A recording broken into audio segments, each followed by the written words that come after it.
Olá, boa tarde, bom dia, boa noite, boa madrugada.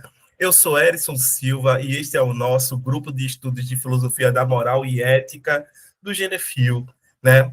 Hoje, mais uma vez, estamos aqui, né, nesse domingo, dia 16/11 de 2025, onde está, diga-se de passagem, ocorrendo o segundo dia da prova do Enem, né? A gente está com a Daniela Coelho, lá do Rio Grande do Sul.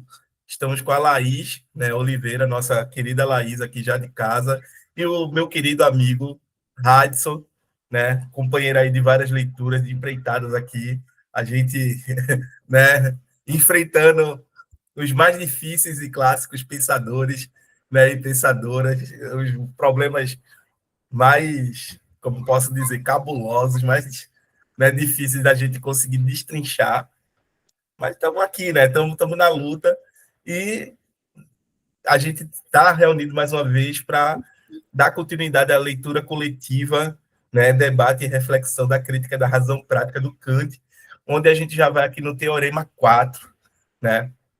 E é bom a gente observar que o Kant ele está pensando, né, em reconstruir a filosofia moral ou expor a filosofia moral da mesma forma como se expõe uma teoria da matemática, né? Porque ele pensa que é possível, né, alcançar o mesmo grau de precisão e rigor, né, no conhecimento da filosofia moral, dos objetos, por assim dizer, da moralidade, que compunham o fenômeno da moralidade, né, por via do exercício da racionalidade.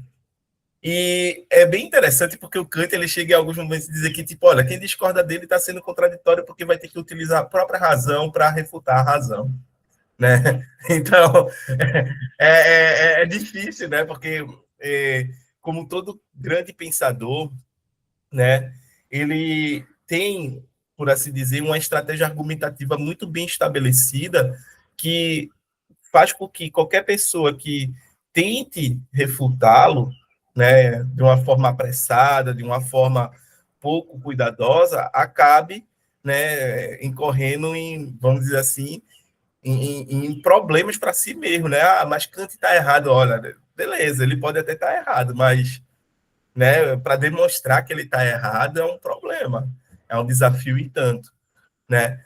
E não é à toa que eu estudava Kant para dizer que ele estava errado, né? Desafiador para a gente, né? Foram assim 3 PBICs e não, né? E não, né? Ainda assim, até hoje a gente tem problemas para, né, apontar os erros do Kant, mas como diria o Ernest Tugendhat, né? Que a gente estava conversando um pouquinho antes, né, citamos ele, é, até dos erros dos grandes, né, a gente aprende. Quando o filósofo é grande, até dos erros a gente acaba aprendendo, né? Seja bem-vinda, Daniela. Agora temos duas Daniela no grupo, Daniela, né, Lemos e a Daniela Coelho, né? Oh, É Lamas mesmo, né? É Lamas, é, né? Seja bem-vinda. obrigada. Oi, duas Danielas agora, tudo bem? Tudo bem. Ó a galera chegando Sai aí. já? Ó o Guilherme. Então, só estou fazendo aqui uma reconstrução, tá, gente? Boa tarde, Guilherme, seja bem-vindo. Só estou fazendo aqui uma reconstrução rapidamente, porque a gente agora vai falar de duas noções, dois conceitos que são fundamentais para a filosofia moral do Kant, que é autonomia e heteronomia, né? E aí a gente tem que lembrar que para o Kant, a gente está falando, né? Ou melhor, a gente está falando de duas noções, um par conceitual, por assim dizer, que são opostos, na medida que a autonomia significa você, né, auto por si mesmo, nomia norma, né? Você estabelecer por si mesmo, né, e para si mesmo a norma que vão, né, guiar as tuas ações. Heteronomia, né, é algo que não é você que está estabelecendo essas normas que vão acabar direcionando, né, as tuas ações. Então, sempre parem para lembrar, né, que para o Kant ser livre não significa você fazer tudo o que você quer, tudo o que você deseja. Mas ser livre significa, né, você agir conforme a sua própria racionalidade. Só que essa racionalidade, a gente viu lá na fundamentação da metafísica dos costumes, né, ela vai levar para todos os seres racionais algumas regras de moralidade, que faz com que a gente, por exemplo, trate cada um de nós como se fosse um fim em si mesmo, como se tivesse um valor intrínseco, certo? Então, lembre-se sempre das duas formulações do imperativo categórico e principalmente da segunda, né? Abre aspas aqui, age de tal forma que sempre leves em consideração a humanidade em ti e no outro, né? Sempre como fim, nunca meramente como um meio, fecha aspas. Ou seja, né, você não pode levar o outro como um mero instrumento, como um mero meio, né, para você atingir os seus objetivos. Você não pode instrumentalizar o outro. Você, pelo contrário, você tem, né, que levar o outro como se fosse um fim em si mesmo, como se fosse algo, né, que tem um valor intrínseco, certo? E por isso a gente não pode tratar de qualquer forma, ok? Bem, gente, isso daqui é só para a gente falar. Também tem a noção de lei moral, que é de onde vai se derivar esses imperativos categóricos, e a noção de máxima. Né? A máxima é o princípio subjetivo da ação, né? E o imperativo categórico é o princípio objetivo da ação. Princípio subjetivo, já está dizendo, né? Subjetivo é aquele que o próprio sujeito estabelece para si. Eu tenho as minhas próprias máximas. E essas máximas só vão ter valor de moralidade na medida em que elas estão de acordo, né, com o quê? Com o imperativo categórico. Se essas máximas não estão de acordo, de alguma forma, com o que o imperativo categórico estabeleceu, elas perdem o valor de moralidade, certo? Muitas vezes pode ser uma máxima de heteronomia. Por quê? Porque a fórmula dela é o quê? Se e então. Né? Se isso, faça aquilo. Né? Se queres passar no vestibular, então estude. Né? Se queres ser um bom atleta, então treine. Né? Então, vejam que que eu tenho normas aqui, que elas são normas hipotéticas, que estão relacionadas, que estão condicionadas muito à forma, como é que eu posso dizer? A finalidade, o objetivo, né, final que você está tentando encontrar. Quando você, né, está agindo a partir de um imperativo categórico, de forma autônoma, né, né, agindo como é que é, por aquela divisão, não conforme o dever, mas pelo dever, o fim está na própria ação, né? Porque você é alguém honesto, alguém que fala a verdade, etc. Porque o fim está em si mesmo ali, né? Porque você é alguém, né, que conserva a vida, né, das pessoas, né, o meio ambiente, os animais, etc. Porque o fim está em si mesmo ali. Então é como se você tratasse isso a partir de um viés moral, né? O Ronald acabou de entrar. Então, seja bem-vindo, Ronald. Boa tarde, né? Boa tarde. Então, é só para a gente lembrar, né, dessas noções que a gente já tem desde lá, da fundamentação da metafísica dos costumes, e aqui o Kant está reabordando, mas a partir de uma outra perspectiva, certo? Essa perspectiva é qual? É a perspectiva que agora eu não preciso mais demonstrar de onde vêm esses princípios. Eu não preciso mais demonstrar como derivar eles da nossa racionalidade, porque isso já foi feito na fundamentação. Agora eu preciso fazer uma crítica sobre os limites desse princípio. E mais do que isso, eu preciso entender esse sujeito, né, que está sendo, obviamente, tocado por esses princípios, entendeu? E agente deles, né? Porque esse é o ponto todo. O sujeito kantiano, desculpa, minha voz está. O sujeito kantiano é um sujeito que ele tem acesso a um mundo fenomênico, né? Mas ele também tem acesso a um mundo nomênico. Ao mundo fenomênico é como as coisas elas aparecem para a gente. Elas são representadas através das categorias do nosso entendimento, certo?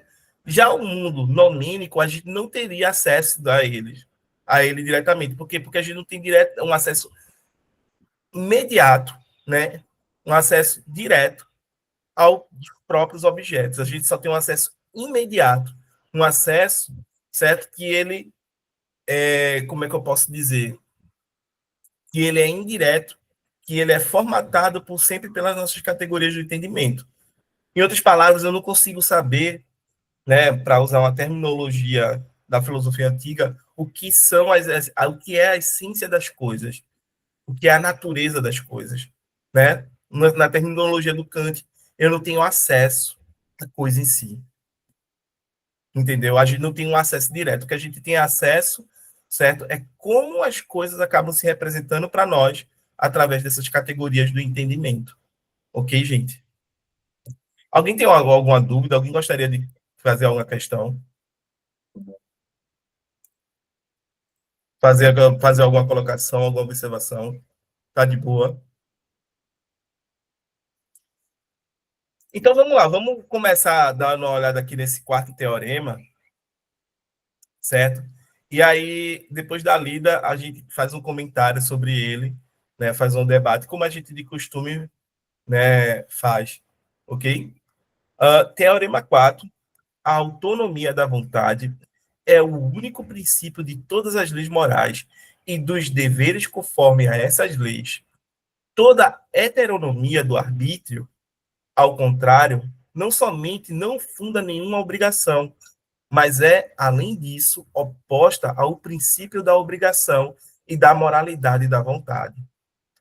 É precisamente na independência de toda a matéria da lei, a saber, de um objeto desejado, e também, ao mesmo tempo, na determinação do arbítrio pela mera forma legislativa universal, da qual a máxima tem de ser capaz, que consiste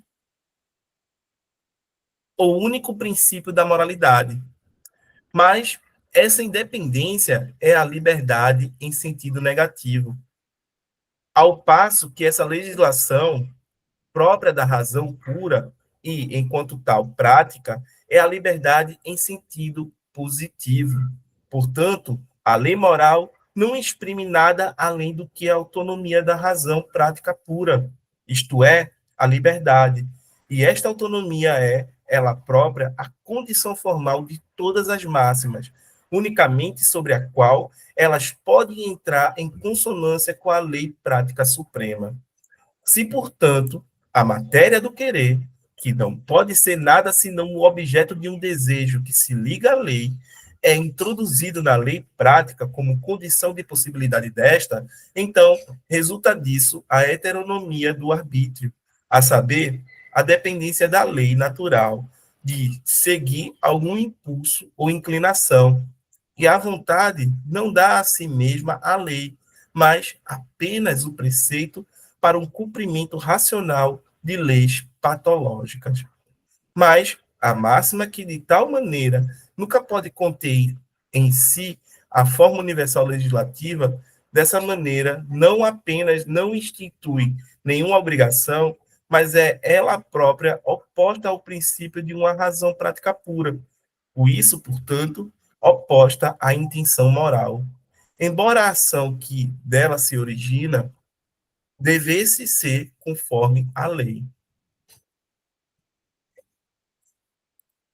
Já meteu aqui uma condição de possibilidade, né? É introduzido na lei a prática, né, na lei prática como condição de possibilidade. E aí, gente, deu para entender isso daqui? Deu para entender né, o ponto do Kant nesse teorema? Por quê? Porque o que ele está colocando, basicamente, é que a gente vai ter essas leis, né, que vão dar autonomia, né? Mas a gente também vai ter a heteronomia, né, do arbítrio, né? Ao contrário, não somente não funda nenhuma obrigação, mas é além disso oposta ao princípio da obrigação e da moralidade da vontade, né? É a gente entender que fundamentalmente quando a gente tem uma lei moral racional para o Kant, é como se a gente já tivesse uma obrigação moral de fazer determinada lei, né? Então, eu tenho uma obrigação moral, por assim dizer, de ser honesto, eu tenho uma obrigação moral de falar a verdade, por assim dizer, certo? Eu tenho uma obrigação moral para comigo de desenvolver o máximo os meus talentos naturais, né? Eu tenho uma obrigação moral para com os outros, né, de tratá-los como se fosse um fim em si mesmo. Então, existem obrigações morais, certo? Que são decorrentes exatamente dessa lei moral, entendeu? A gente viu até alguns exemplos dessas obrigações quando a gente estava lendo a fundamentação da metafísica dos costumes, né? A gente viu que vão existir deveres morais para consigo, para com os outros, né? Deveres que são perfeitos, deveres que são imperfeitos, né? Então, lembre-se sempre disso. Eu me lembro que né, gerou uma discussão, o Jefferson até estava aqui nesse dia, que foi sobre a questão do suicídio, né? Se o suicídio seria moralmente válido. E a gente sabe que para o Kant não é moralmente válido, né? O cara né, que tenta suicídio, comete, sei lá, é, ele estaria sendo heterônomo, né? E aí tem toda aquela questão, porque o Kant ele está pensando que isso daí né, é como se fosse uma fraqueza de caráter e tudo mais. Ele não tem a leitura que a gente tem hoje desse fenômeno, né, do fato do suicídio. E aí ele vai falar que a gente tem a obrigação moral de manter a nossa própria vida, né? Mesmo que seja uma vida sofrida, uma vida que a gente já não tenha mais felicidade de vivê-la, né? Mas a gente ainda assim teria o dever moral de conservar essa vida, né, diante de todas as mazelas, né, diante de todos os infortúnios e adversidades que possa acometer, né, a gente. Então, é só lembrar disso daí, para a gente lembrar dessa questão, né, de que a gente teria uma obrigação moral. Toda vez quando eu tenho, né, leis morais sendo estabelecidas, dessas leis se derivam as obrigações morais, certo? Deixa eu ver aqui, né? Aí, ó, é precisamente na independência de toda a matéria da lei, a saber, de um objeto desejado, e também, ao mesmo tempo, na determinação do arbítrio pela mera forma legislativa universal, da qual uma máxima tem de ser capaz, que consiste o único princípio da moralidade. Mas essa independência é a liberdade em sentido negativo, né? Ao passo que essa legislação própria da razão pura, enquanto tal prática, é a liberdade no sentido positivo. Como assim liberdade no sentido negativo e no sentido positivo? O positivo eu acho que vocês já estão entendendo. É quando, né, a razão ela legisla, né, para si mesma, o sujeito legisla para si mesmo, né, quais são as máximas que vão guiar as suas ações. Entendeu? Então, eu tenho aqui uma autolegislação. Eu estabeleço para mim mesmo quais são as regras que vão me limitar, que vão, né, por assim dizer, me conduzir, me orientar no interior das relações sociais, certo? Agora, e, Erison, o que significa aqui, né, essa liberdade no sentido negativo, né? Ora, ao mesmo tempo, na determinação do arbítrio pela mera forma legislativa universal, da qual uma máxima tem de ser capaz, que consiste o único princípio da moralidade. Mas essa independência é a liberdade no sentido negativo. Por quê? Porque significa que eu vou agir moralmente independentemente de qualquer sentimento, de qualquer afecção que eu venha a ter em determinado momento. Entendeu? Por mais que eu seja cometido por um, sei lá, um sentimento de raiva, um sentimento de indignação, ou até mesmo um sentimento de né, empatia e etc., eu ainda assim vou agir, né, de forma moral.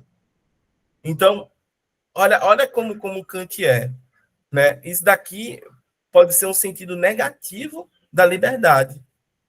Entendeu? Por quê? Porque ele diz que eu ajo moralmente, independentemente de tudo que possa vir a me afetar. Né?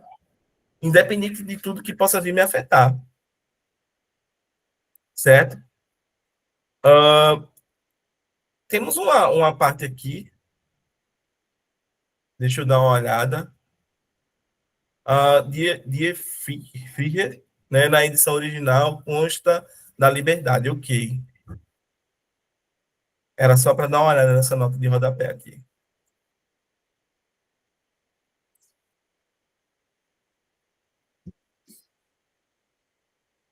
Aqui. Cadê? Escolho. Aqui, teorema. Certo? E aqui ele vai falar de uma coisa que eu sempre falo, né? Condição de possibilidade desta, que é algo que é bem interessante, né?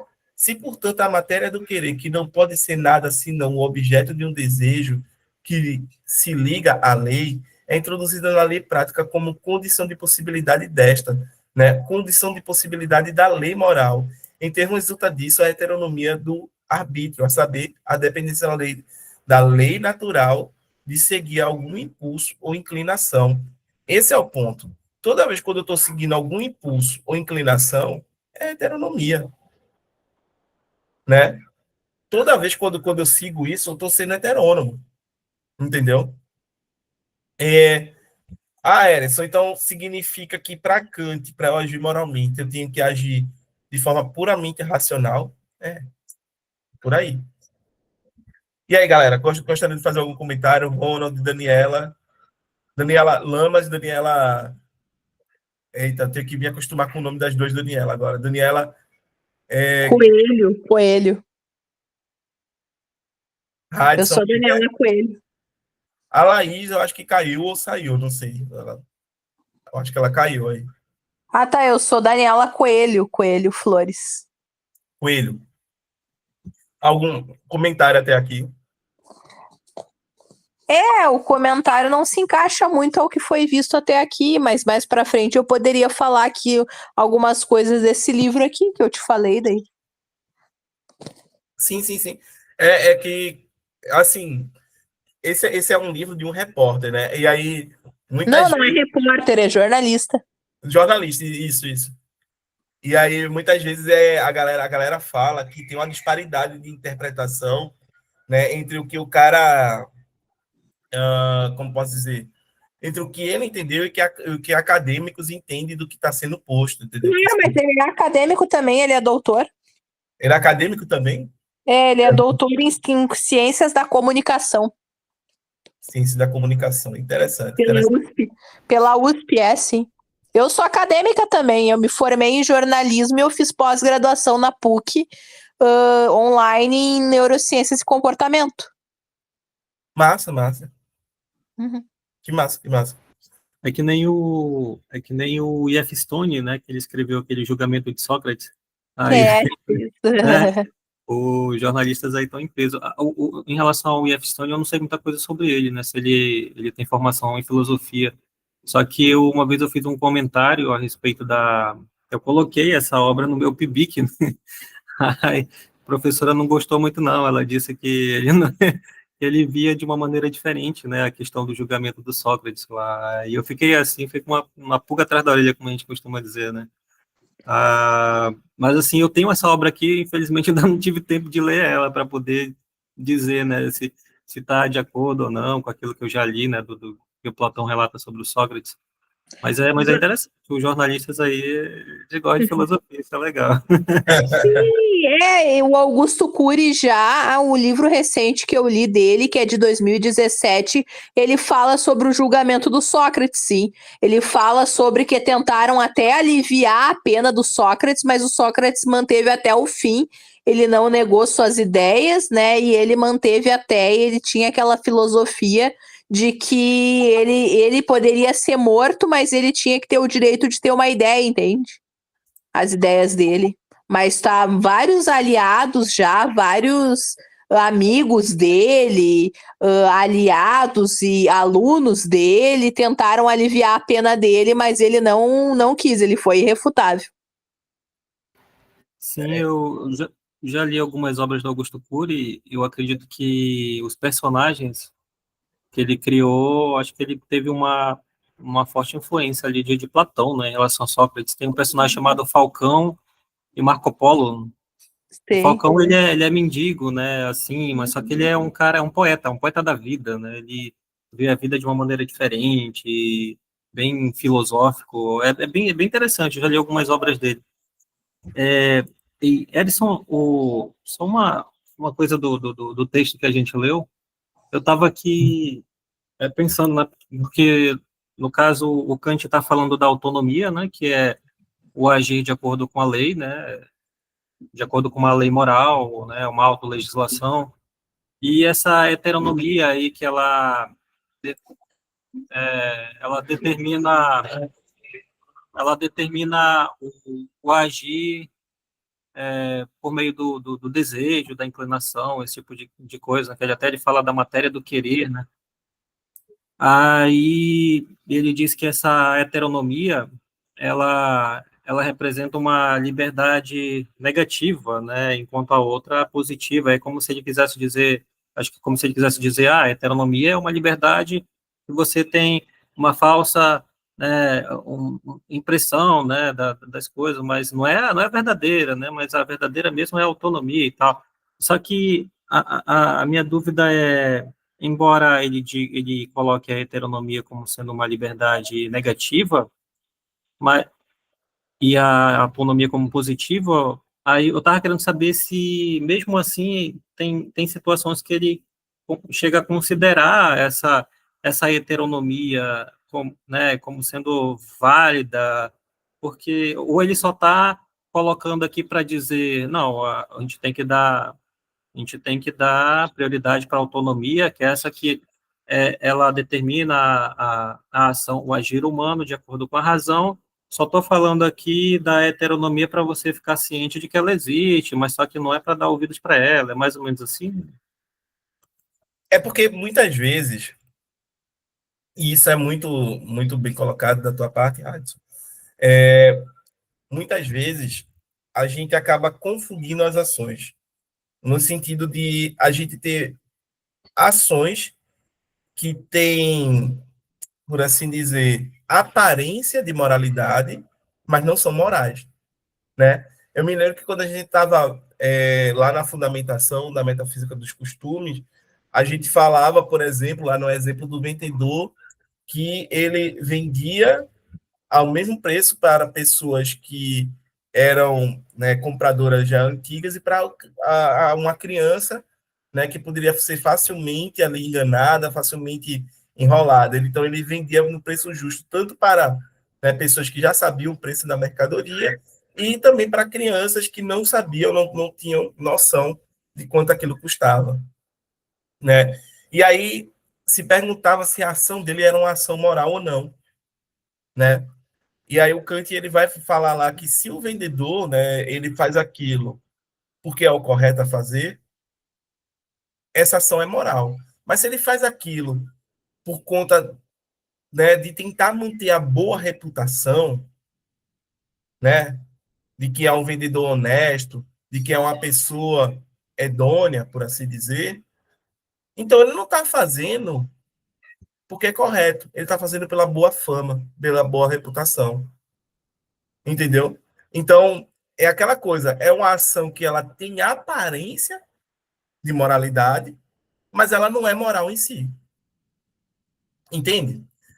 Então, é muito mais por aí. Essa ação, ela não iria ser uma ação autônoma, mas ela iria ser uma ação o quê? Heterônoma. Porque ela vai ter a aparência de moralidade, mas ela não vai ser moral em si. Ela vai, né? Todo mundo vai dizer, né? Sabe qual é o pior? A única pessoa que, no fundo, vai saber se aquela ação foi uma ação moral ou não é o próprio vendedor. A gente que observa só pode dizer que não, ele agiu corretamente e tudo mais. Mas só ele, no íntimo dele, na intimidade dele, que vai, né, poder dizer, né, que se aquela ação foi uma ação moral ou não. Na medida que ele sabe que se fez aquilo, né, a motivação da ação foi porque ela é correta ou porque ele estava visando a boa reputação, a boa fama, de ser um vendedor honesto. Só ele pode dizer isso, né? É um problema dessa ética kantiana, porque parece que o sujeito é solipsista, né? É quase um sujeito cartesiano, só que no sentido moral, né, da palavra, né? Interessante. Né? Ronald, meu querido, pode falar. Então, nesse sentido aí, eu queria tirar uma dúvida contigo. Tu acha que o destino, né, pensando em destino, aumentando, complicando o problema aqui, você tem um determinado destino ou você... Porque quando você cria um destino para você, você já se limitou a ele, né? Por exemplo, as pessoas religiosas acreditam que existe o céu e o inferno, ou então o purgatório, né, dependendo da religião. Então já existe uma lei, uma pré-determinada que diz que você vai para o céu, para o inferno ou para o purgatório. E já tem pessoas que são ateias ou que mesmo não acreditam em destino, que diz, não, eu é quem faço o meu, entre aspas, o meu destino, né? Ou a minha vida, eu é que sou responsável pela minha vida. Aí onde é que se encaixa aí a heteronomia e a autonomia? Quer dizer, onde é que a gente é mais livre? É quando a gente, eu estou pensando aqui em Schopenhauer também, certo? Quando a gente, o Schopenhauer era fatalista, ele acreditava que a gente segue um destino. Só que se a gente segue um destino, a gente cai no problema, por exemplo, vou voltar mais atrás. Quando você fertiliza o espermatozoide no óvulo, você está criando um destino ou você está seguindo só leis orgânicas, leis primitivas de conservação da matéria, né? De estabelecer, de criar, fertilizar ali, criar uma vida, né? Não sei se deu para entender a minha pergunta, porque eu quero entender eu não entendi bem essa distinção ainda entre heteronomia e autonomia. Porque se no destino, me parece que no destino eu não tenho autonomia. Eu sou obrigado a seguir um determinado destino. Mas esse destino, ao mesmo tempo, depende de uma heteronomia, que é da minha escolha e seguir uma lei. Por exemplo, em determinadas religiões, eu vou para o céu, eu vou para o inferno se eu seguir determinada lei. Ou a lei do bem, ou a lei do mal, pequei menos ou pequei mais. Entendo, Ronaldo, entendo. É porque, assim, isso tudo entra naquela questão da gente saber, né, se a gente pode imputar a responsabilidade da pessoa ou não. E eu só posso imputar a responsabilidade da pessoa na medida em que ela foi livre para escolher suas próprias ações, né? Se a pessoa ela está em um mundo ou em uma condição onde ela não é capaz de escolher por si mesma as suas ações, então eu não posso responsabilizá-la pelos seus atos, certo? Se existe um destino pré-estabelecido para nós, e não importa o que a gente faça, não importa como a gente se comporta, o que a gente, né, escolha, tudo vai levar a esse destino, o que, diga-se passagem, é bem metafísico pensar dessa forma, né? É quase como se a gente fosse marionetes, que a gente nem se vê, a gente não vê as cordas que mexem, né, a gente. A gente não vê nem as cordas e nem quem está mexendo, nem quem está manipulando essas cordas. Então, se existe tal condição, significa que a gente não é livre. Né? Se existe destino, significa que a gente não é livre. Eu até falo isso para os meus alunos no ensino médio, né? Na aula de introdução à filosofia moral, que é exatamente que é uma condição de possibilidade para que se haja fenômeno moral, de que a gente, de alguma forma, seja capaz de determinar as nossas ações, e mais do que isso, os princípios que vão guiar as nossas ações. Se de alguma forma a gente não é capaz de fazer isso, se esvai a possibilidade da ética, porque eu não posso te responsabilizar. Eu não posso te imputar a responsabilidade pelos teus atos. Entendeu? Eu lembro que algum tempo atrás eu falava de um caso de um leão, né, de um circo que veio aqui para Recife. Eu era criança ainda na época, mas aconteceu do leão, né, pegar um menino que foi lá mexer com ele lá na jaula, ele pegou e acabou devorando o menino, né?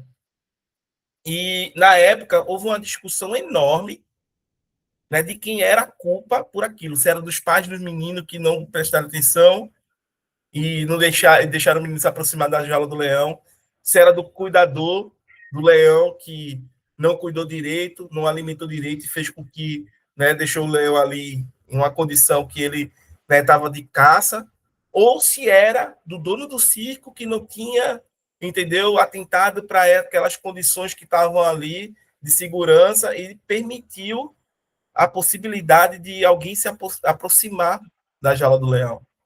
Em outras palavras, se procurava um culpado, mas ninguém culpava o leão. Por que ninguém culpava o leão? Porque o leão, ele agiu enquanto leão, enquanto sua própria natureza. Ele não podia agir de outra forma.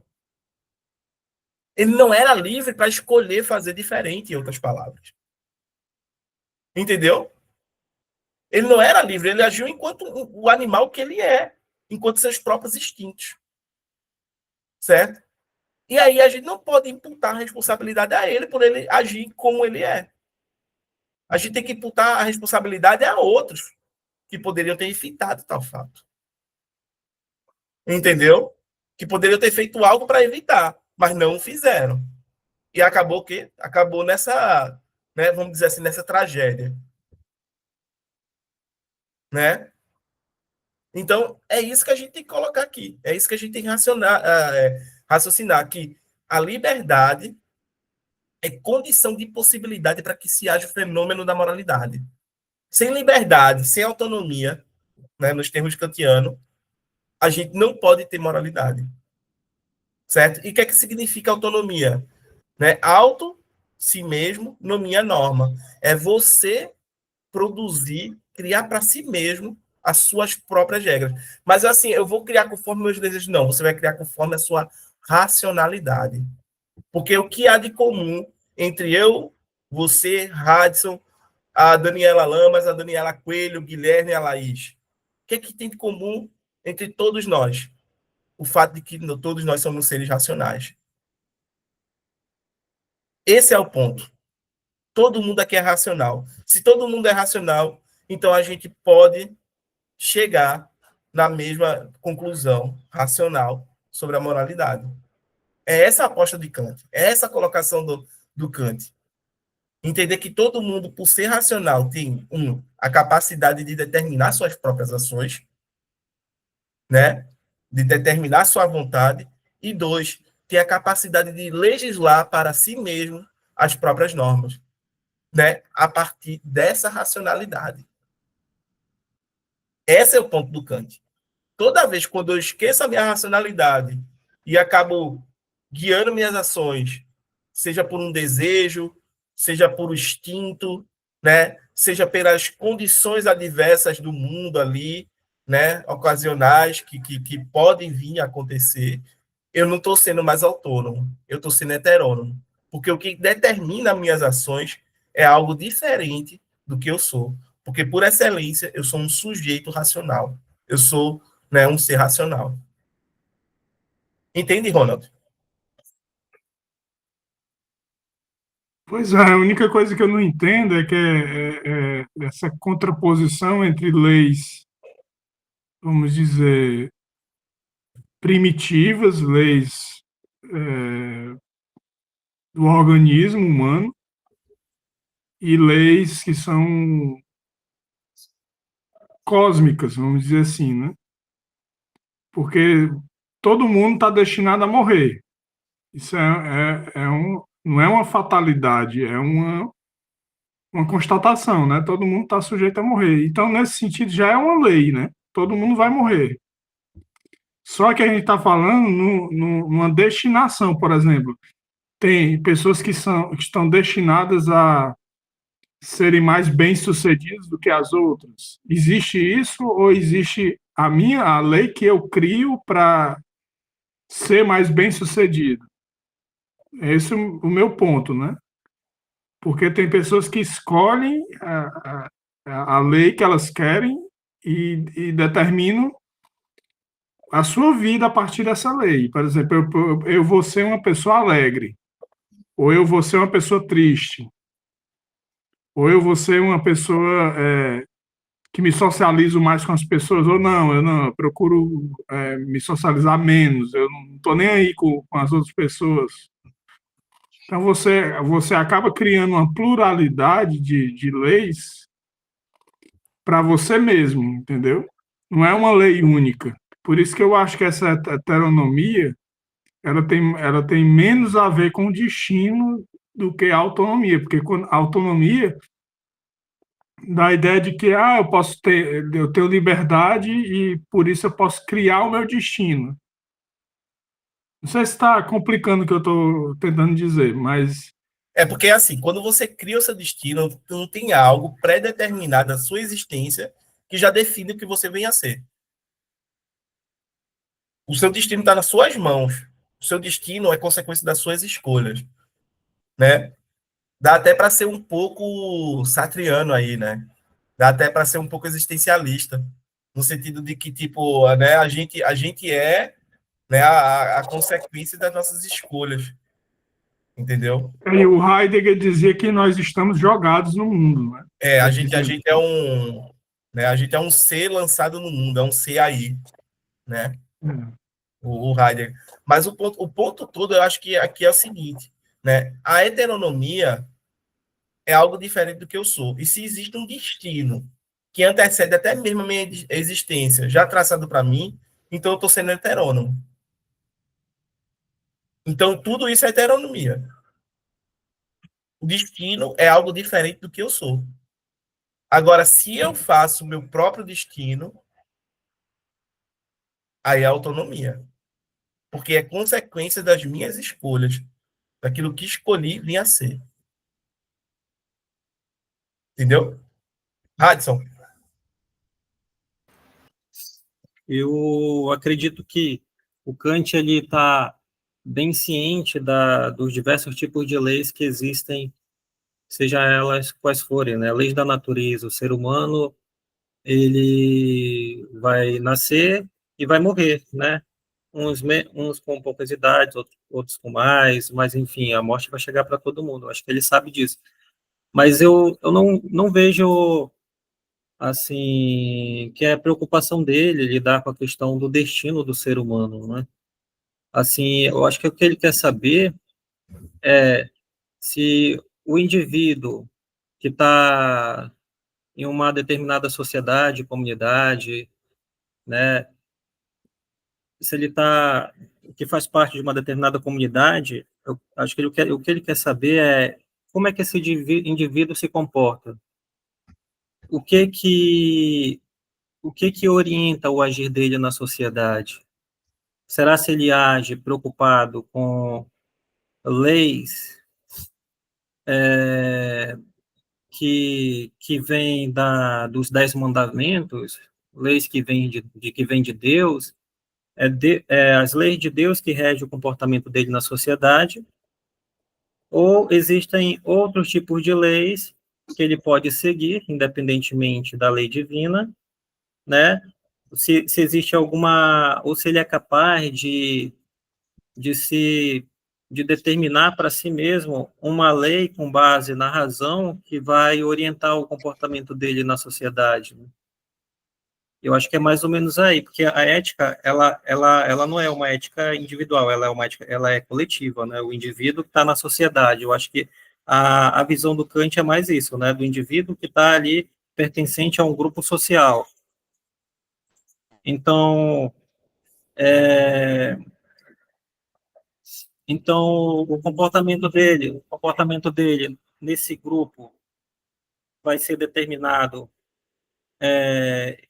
segundo o que ele diz, não por leis, né, por leis do Criador, mas sim por leis por uma autolegislação que vai governar, que vai orientar o meu agir na sociedade. Eu acho que é isso que ele tá querendo, né, saber. Agora, se uma criança que teve ali, que nasceu, que foi produto de um óvulo fecundado ali em um laboratório, né, que produziu gametas, né, que gerou ali um feto dentro de um laboratório ali. Agora, até aí, se a origem dessa criança foi produto do destino ou não, acho que ele não está muito preocupado com isso. Acho que ele está preocupado o que essa criança vai fazer quando ela crescer, como é que ela vai agir, entende? O que vai orientar o agir dela na sociedade, né? Então, eu vejo mais ou menos assim, né? Agora, se existem outras leis que regem o destino da humanidade, do indivíduo, pode ser que até que exista, né? Pode ser que sim, pode ser que não, mas o que importa é o que eu faço, né? O que me motiva para fazer as minhas escolhas, né? Para poder viver na sociedade, né? O que me leva a ser uma pessoa virtuosa, uma pessoa moralmente, né, aceita na sociedade ou não? Acho que é mais ou menos por aí, assim. É por aí, mais ou menos, certo? O que a gente tem que colocar é que, no sentido para o Kant, existem diversos tipos de lei, como o Hades colocou, né? Leis naturais, né? Como, por exemplo, a gravidade, né? Lei de causa e efeito, entendeu? Existem leis da matemática, leis da lógica, né? Leis para a forma correta da gente conhecer as coisas, certo? Mas, sobretudo, também existem leis morais. E essas leis morais, onde é que a gente quer, como é que a gente encontra elas? É através da racionalidade do Kant, né? A racionalidade é o que a gente tem de comum enquanto seres humanos e que permite a gente, né, chegar nessas leis, encontrar, derivá-las, né? Então, é daí que vem toda essa noção de que essas leis elas são válidas para nós, né, para um ET racional, para Deus e para os anjos se vierem a existir, entendeu? O bom, né, isso daqui, como é que eu posso dizer? Né, que está lá até na fundamentação, é que ele já deixa isso meio que implícito já na primeira frase, né? Não existe nada nesse mundo, e até mesmo fora dele, que a gente possa vir a pensar como sendo irrestritamente bom, que não seja uma boa vontade. Ou seja, a boa vontade, né, é exatamente a vontade que se autodetermina, que se autolegisla, né? Temos que lembrar que isso daí é autonomia, né? Que é a vontade que coloca para si mesmo as próprias regras, ou, né? Pode falar, Ronald. Não, só que eu acho um pouco ingênuo isso aí, essa posição do Kant, sabe? Porque, por exemplo, uma guerra, ela se autorregula, mas a guerra é destruição, entendeu? Mas aí é que tá. Porque um sujeito, um sujeito racional, ele não vai nem se destruir e nem destruir o outro. Entendeu? Porque você vai levar o outro e a si mesmo como fins em si. Tá, Né? então na época do Kant não tinha guerra, então, né? Não, existia a guerra. Mas aí ele diria que não é moral, não seria moralmente válida. Entendeu? Esse é o ponto. Guerra existe, sem sombra de dúvida, mas não é moralmente válida. Porque se você vê, eu estava vendo recentemente, me deu uma doida de escutar o Putin.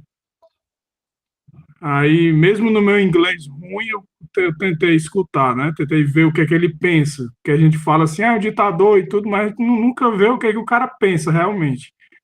O cara é altamente inteligente, estrategista, mas tudo para ele, até a sociedade russa hoje em dia, a sociedade civil russa é militarizada, cara. A burocracia russa é totalmente militarizada. Então, os caras estão voltados para a guerra totalmente, com unhas e dentes, né? Vamos dizer assim. Aí, só que como é que você diz que eles não se autorregulam? Eles se autorregulam ali, é lei por cima de lei sendo criada. Mas para justificar o quê? Justificar a guerra. Entendeu? Eu não posso dizer que isso é bom. Isso é bom, como o Kant está dizendo, né? É um problemaço, né? É um problemaço, mas o que eu diria é o seguinte, né? Eles não estão sendo autônomos, eles estão sendo heterônomos. Aquilo dali, no ponto de vista kantiano, né, não é autonomia, mas é heteronomia. E, Entendeu? Edson, Vamos lá.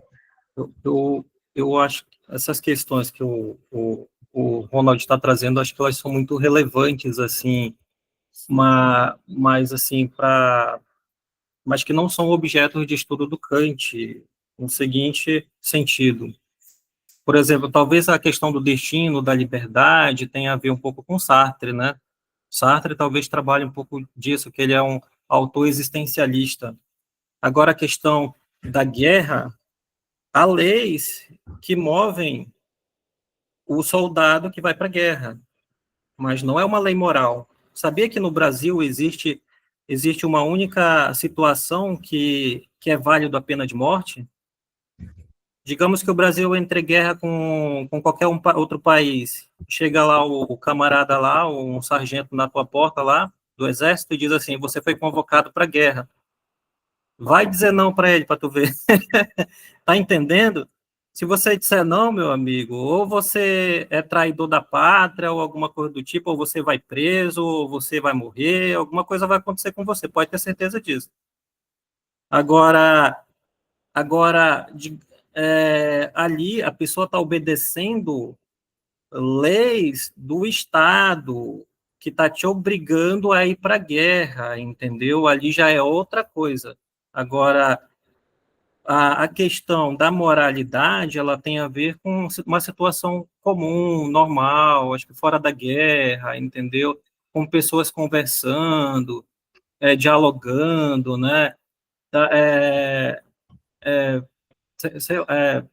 pensando no bem-estar do outro, ou até mesmo no mal, porque a ética fala também, não somente do bem, mas como do agir, né, do agir de maneira errada também, né, com o outro na sociedade, né? A ética é isso, trabalha com princípios, com valores, né, do indivíduo na sociedade.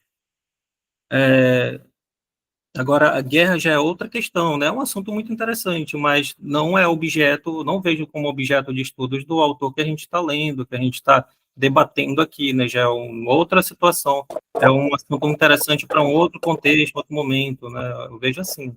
Não, eu vejo que é interessante porque Kant fala de leis universais. Então, existem leis que são aplicadas. Não sei se eu vou definir corretamente o que seria lei universal no Kant, mas até onde eu entendo, seriam leis que são determinadas em qualquer circunstância. Por isso que elas são universais. Mas elas são leis da moralidade, porque vão haver leis do direito, vão haver outros tipos de leis. É essa distinção que Ah, o Max entendi. estava traçando. Vão ter leis naturais, leis da matemática, leis da lógica, entendeu? É mais ou menos esse ponto que o Ratz estava tentando observar, né? Porque, de fato, o Kant, ele é um cara que, quando na moralidade, ele está lidando com, né, não como o mundo como ele é, mas sim como o mundo deveria ser, entendeu? Para pensar a moralidade, né? Como uma moralidade ideal, como seria a moralidade do ponto de vista perfeito. Não é como o mundo é, mas sim como o mundo deveria ser, né? Então, o Kant é esse cara, né, que está pensando isso aí. Só que ele vai dizer que a gente vai precisar, sim, de uma teoria da política, de uma teoria do direito, uma vez que a gente vai ser insuficiente do ponto de vista moral. Em outras palavras, é porque a gente fracassa do ponto de vista moral que a gente vai ter que criar o Estado, que a gente vai ter que criar leis, né? Que a gente vai ter que criar o direito.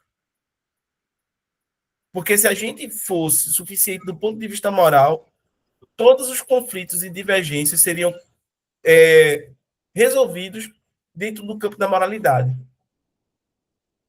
Mas infelizmente não é. Então a gente tem que criar o Estado. Essa é a saída do Kant aí para, né, para a coisa. E aí, pessoas, estão satisfeitos? Querem colocar mais alguma coisa?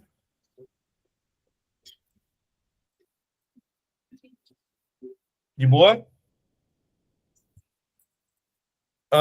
Vamos para o escolhe um.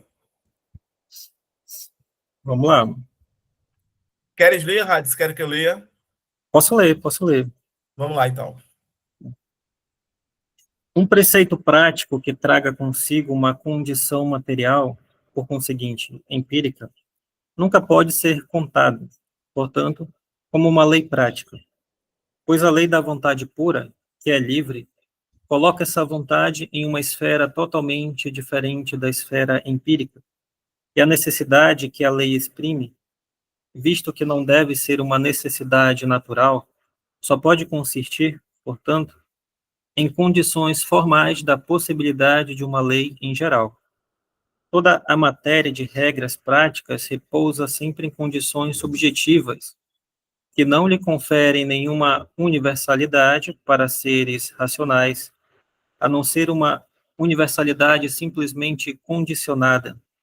No caso de eu desejar isso ou aquilo, o que eu teria então de fazer para torná-lo efetivo? E elas se voltam conjuntamente para o princípio da felicidade própria.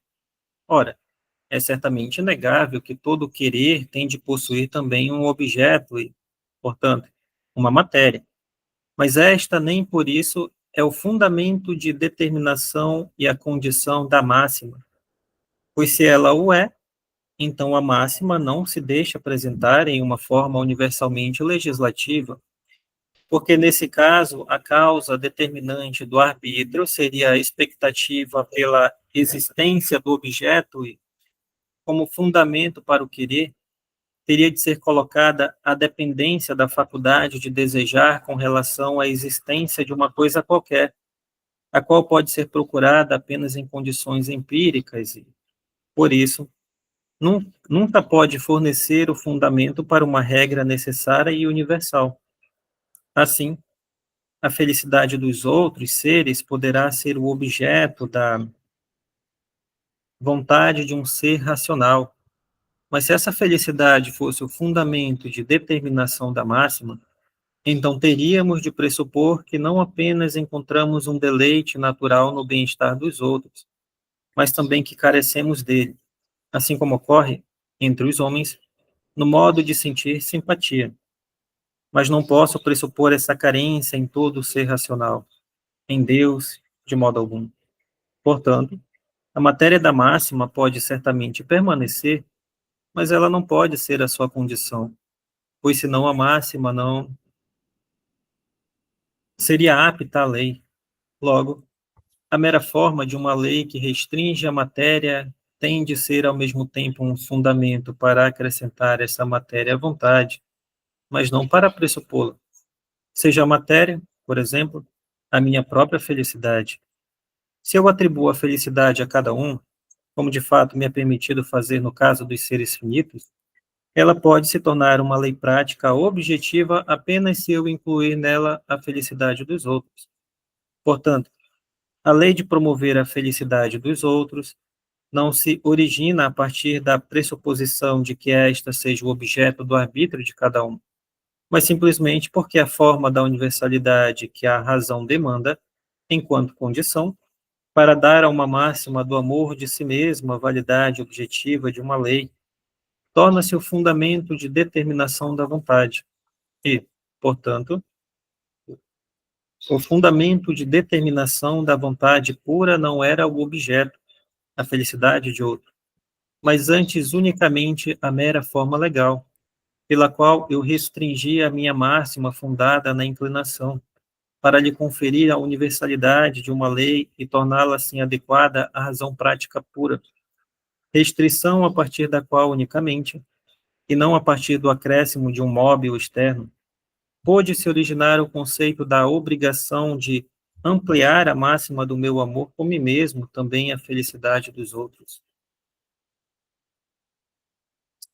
Olha só, né? O Kant colocando mais uma vez a questão da felicidade como um ponto central aqui da reflexão, porque, querendo ou não, parece que a felicidade era um fim, né? A ser buscada por todos nós. E isso faz com que os antigos coloquem a felicidade como sendo um, um fim em si mesmo, no, né, não nas palavras do Kant, seria um fim em si mesmo, porque a gente busca a felicidade pela felicidade, né? A gente não buscaria a felicidade por conta de outra coisa. A gente não quer a felicidade para fazer um bolo, para construir uma casa, né? Para, sei lá, fazer um carro, qualquer coisa do gênero. A gente quer a felicidade pela felicidade. E daí ela seria um fim em si mesma.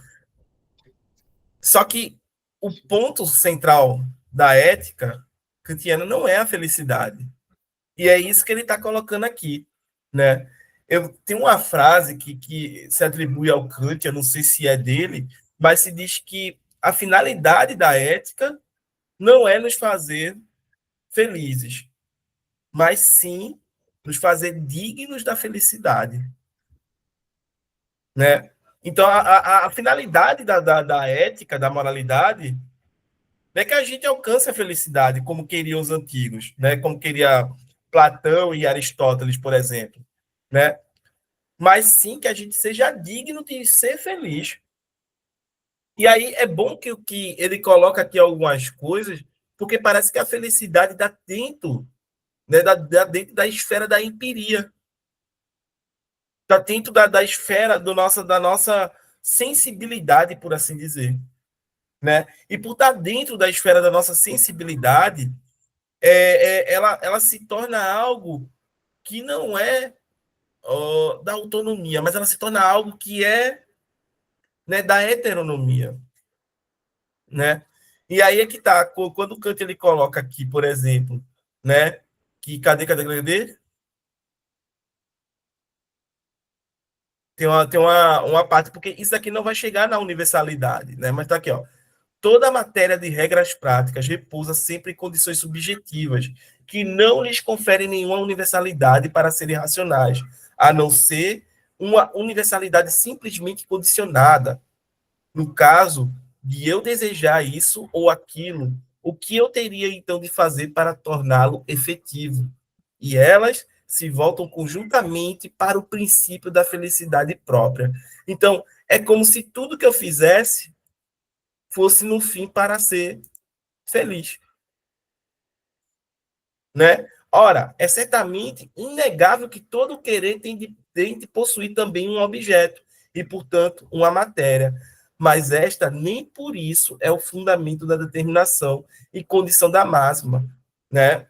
Olha ele falando que nem é porque, né, tem que ter um objeto, todo querer, que isso vai ser o fundamento ou condição da máxima, pois se ela o é, então a máxima não se deixa apresentar em uma forma universalmente legislativa, porque, nesse caso, a causa determinante do arbítrio seria a expectativa pela existência do objeto, e como fundamento para o querer, teria de ser colocada a dependência da faculdade de desejar com relação à existência de uma coisa qualquer, a qual pode ser procurada apenas em condições empíricas, e que, por isso, nunca pode fornecer o fundamento para uma regra necessária e universal. Ou seja, por mais que o querer, certo, seja sempre determinado por um objeto, que é o objeto da minha satisfação, o objeto do meu desejo, etc., né, ou todas as nossas ações são voltadas para isso, o Kant está dizendo que o que determina, o que serve como fundamento da nossa máxima, não pode ser algo empírico necessariamente, né? Em outras palavras, é quando ele vai falar do querer puro, né? O querer livre de sensibilidade. É o querer que ele vai buscar a própria regra moral, né, como fundamento de si. O próprio imperativo, né? Os próprios imperativos como fundamento para o que fazer correto, né? É o caso do comerciante lá, mais uma vez, né?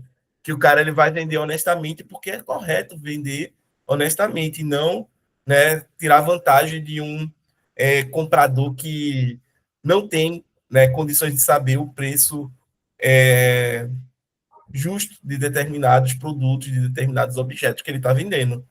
Certo, gente?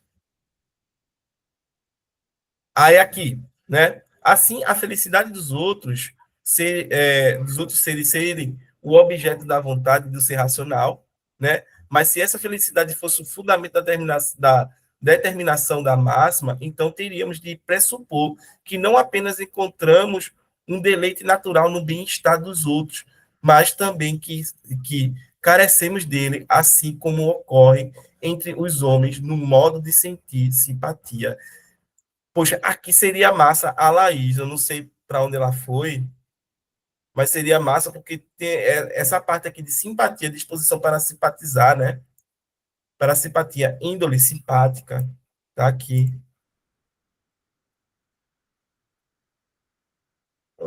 Tá lá embaixo, né?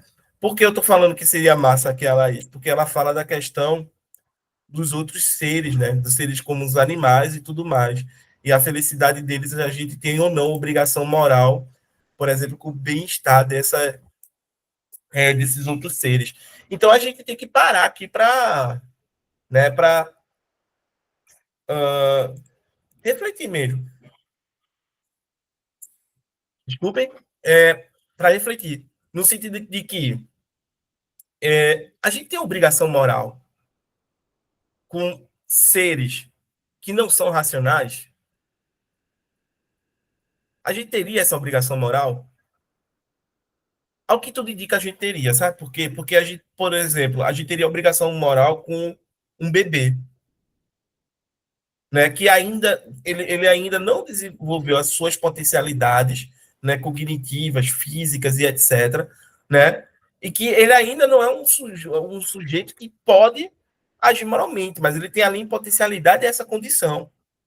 Da mesma forma, a gente também teria a obrigação moral com pessoas idosas, né? Com pessoas que né, já passaram aí por toda a vida, a gente também teria a obrigação moral. Então, a gente não teria a obrigação moral, por exemplo, com animais, com o meio ambiente, entendeu? É uma questão que a gente coloca. E aí que tá, né? Mas a felicidade deles seria, né, poderia ser o fundamento dessa máxima? Não necessariamente. Do ponto de vista racional, sim, talvez, mas do ponto de vista empírico, não necessariamente, tá, gente? Deixa eu ver aqui mais algum ponto que eu tenho que destacar, né? Olha, ó, mas não posso pressupor essa carência em todo o ser racional, em Deus de modo algum, né? Ou seja, por que eu não posso pressupor essa carência, né, da felicidade em todo o ser racional, e principalmente em Deus? Porque, primeiramente, se Deus existir, ele é completo, né? Lembre-se da definição lá de Deus, né? Que ele é onisciente, onipresente, né? Onisciente, onipresente e onipotente, né? E ainda infinitamente bom, ou seja, um ser completo, é perfeito. Entendeu? Ele não teria carência nenhuma de nada, né? Portanto, a matéria da massa pode certamente permanecer, mas ela não pode ser a condição, pois, senão a máxima não seria apta à lei. É esse o ponto, né? As máximas, elas podem ter algumas finalidades, sem sombra de dúvida, mas elas não é o que é o fundamento dela, né? Logo, a mera forma de uma lei que restringe a matéria tem de ser, ao mesmo tempo, um fundamento para acrescentar essa matéria à vontade, mas não para pressupô-la.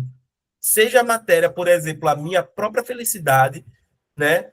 Se eu atribuo a felicidade a cada um, como de fato me é permitido fazer no caso dos seres finitos, ela pode se tornar uma lei prática objetiva apenas se eu incluir nela a felicidade dos outros, né? Ou seja, eu posso sim, mas aí não é promover a minha felicidade, é promover a felicidade de todos que estão ali reunidos.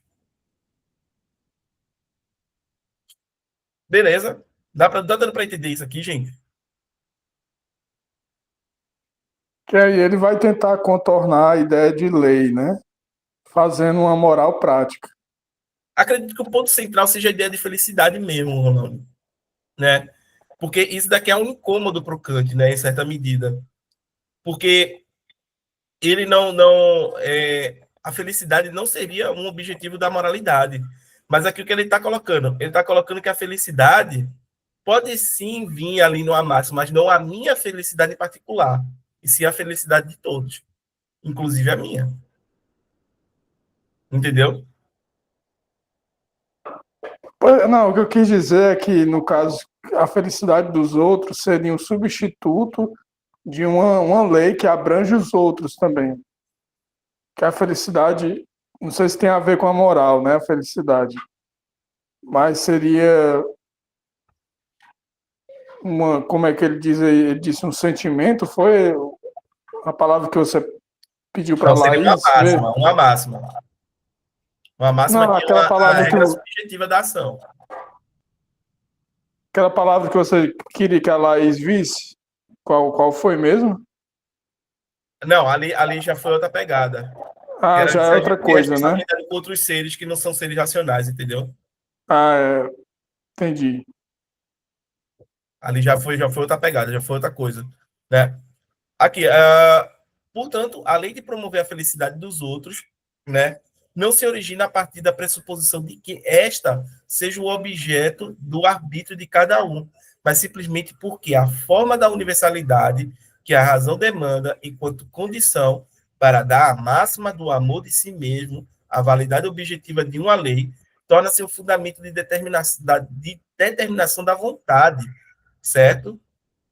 E, portanto, o fundamento de determinação da vontade pura não era o objeto, a felicidade do outro, mas antes unicamente a mera forma legal pela qual eu restringi a minha máxima fundada na inclinação, certo? Para lhe conferir a universalidade de uma lei e torná-la assim adequada à razão prática pura, restrição a partir da qual unicamente e não a partir do acréscimo de um móvel externo pôde se originar o conceito de obrigação de ampliar a máxima do meu amor por mim mesmo, também a felicidade dos outros, né? É como se ele dissesse, beleza, então eu tenho aqui a obrigação, né? Ok, correção. Eu tenho aqui a obrigação não apenas né, para comigo mesmo, mas também para os outros, de me amar, mas não e também amar os outros, de promover a minha felicidade, mas também de promover a felicidade dos outros, né? Lembra até um pouco dos utilitaristas, não sei se vocês concordam aí, mas assim, longe do cálculo utilitarismo, porque o utilitarismo é pura para o Kant, o utilitarismo é pura heteronomia. O utilitarismo ele visa, né, promover o prazer, né?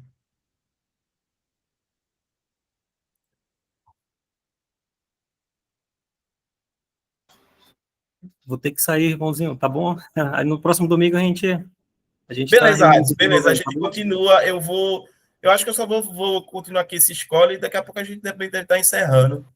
Tá bom, então, valeu, até domingo que vem. Um abraço, Adson. Muito obrigado aí. Valeu. Valeu. Galera, vamos dar uma seguida aqui ou vocês querem colocar mais alguma coisa? Se quiser também debater, a gente pode debater mais alguma coisa. Nossa, mas essa escola é grande.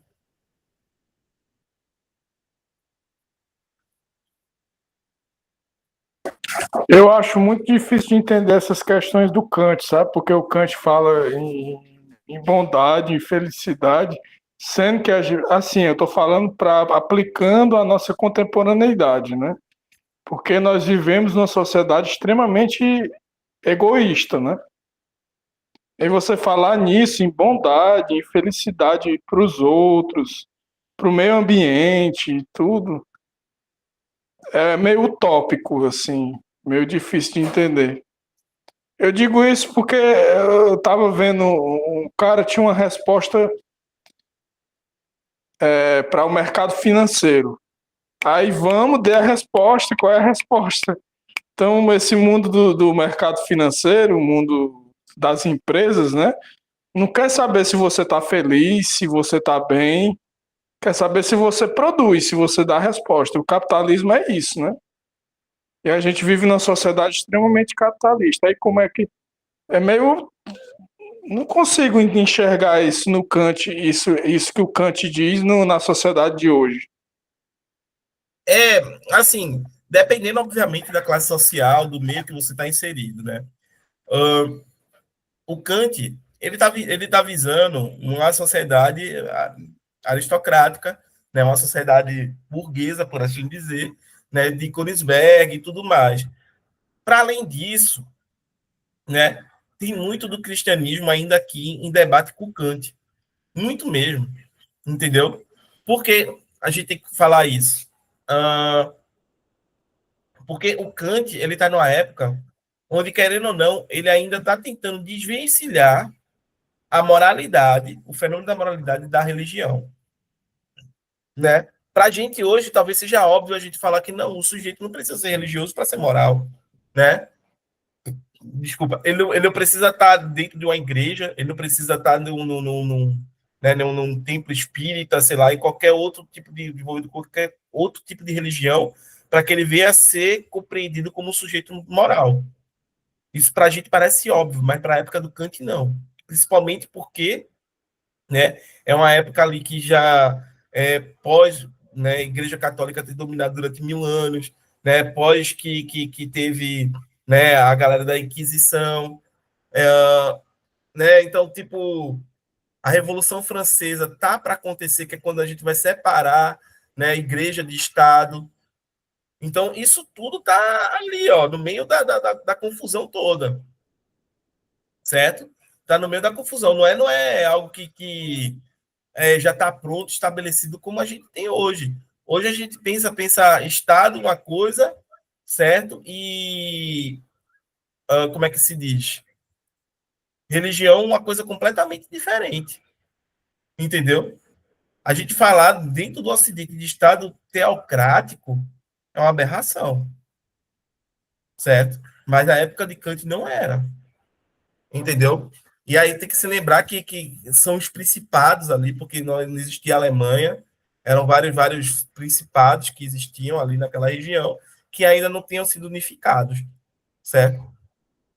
Então, quando a gente para falar da moral kantiana, existe um pano de fundo histórico, um contexto histórico todo que a gente tem que levar em consideração, certo? Que, obviamente, ele está discutindo com tudo isso e, para além disso, aí você pergunta, mas Erison, o que a gente tem hoje de Kant nos nossos dias? Eu diria que a gente tem pouco, né? Principalmente se a gente for considerar o Brasil, principalmente se a gente for considerar o povão, né? Talvez quando a gente pare para analisar, né, muitas vezes alguém vai dizer, não, você tem que agir e tomar suas decisões do ponto de vista racional. E aí vem muito de Kant nisso.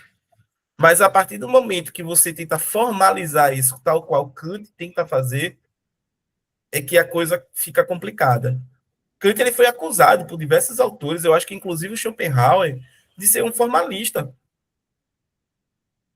de ser alguém que tentou conferir um grau de rigor e precisão à moralidade que não existe, certo?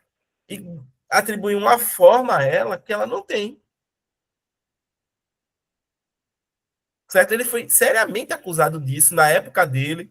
Inclusive, né, os caras escreviam cartas sobre isso no início desse texto, né, lá no prefácio. Ele já vem falando sobre isso, que ele foi acusado, que ele pretende se defender, certo?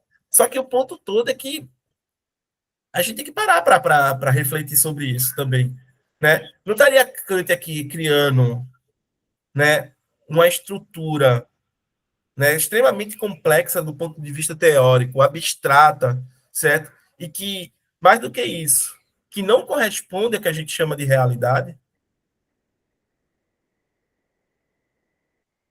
entendeu? Ou a gente, de fato, é obrigado a concordar com ele.